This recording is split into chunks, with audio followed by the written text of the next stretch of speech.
महाराष्ट्र चुनाव न तो महायुति और न ही महाविकास अघाड़ी के लिए इतना आसान है। वजह भी साफ है कि दोनों ही गठबंधन में तीन बड़े दल हैं और यहाँ लड़ाई दो दलों के बीच ना होकर दो गठबंधन के बीच है। चुनाव में दो गठबंधनों के बीच लड़ाई दिखेगी, लेकिन चुनाव से पहले इन गठबंधनों की अपनी लड़ाई है।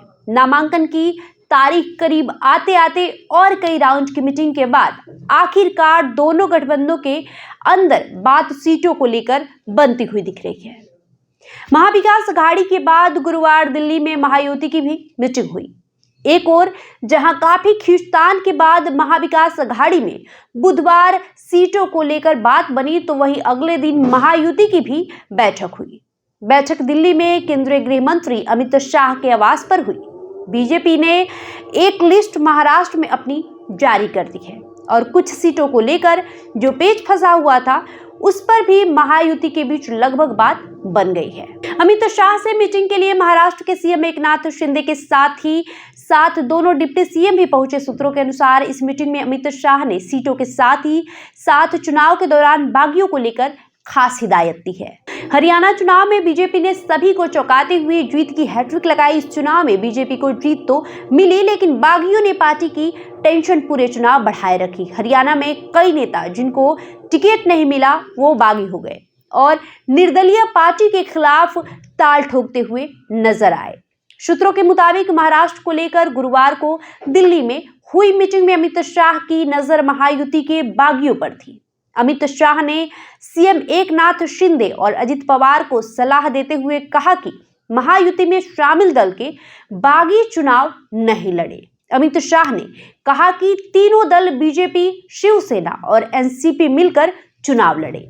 बात यहाँ बागियों की हो रही है तो उसे थोड़ा समझना होगा। चुनाव में हमेशा ऐसा होता है कि टिकट चाहने वाले कई होते हैं और उनकी ओर से काफी दिनों पहले से तैयारी की जाती है। आखिरी वक्त में जब टिकट कटता है तो इनमें से कुछ मान जाते हैं, लेकिन कुछ चुनाव लड़ने पर अड़े रहते हैं। जिनको टिकट नहीं मिलता वो दूसरे दलों में ट्राई करते हैं या फिर निर्दलीय चुनावी मैदान में कूद जाते हैं। महाराष्ट्र में इस बार भी ऐसा होगा और हर चुनाव में होता है, लेकिन अमित शाह ने गठबंधन के नेताओं से कहा है कि ऐसे नेताओं पर नजर रखी जाए और उन्हें मनाया जाए। यदि वो मैदान में आते हैं तो भले ही कितना भी कम वोट आए, नुकसान महायुति का ही होगा।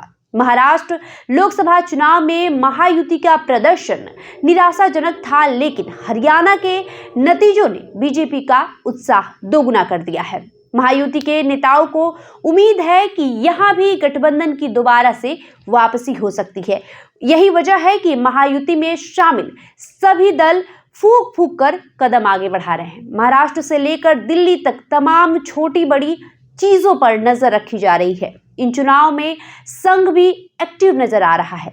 दोनों गठबंधनों के बीच की लड़ाई में बाजी कौन मारेगा ये 23 नवंबर को ही पता चलेगा और उसी दिन ये भी पता चलेगा कि किसकी रणनीति कितनी कामयाब होती है। बहरहाल आपका इस वीडियो पे क्या कहना है हमें कमेंट करके जरूर बताएं। धन्यवाद।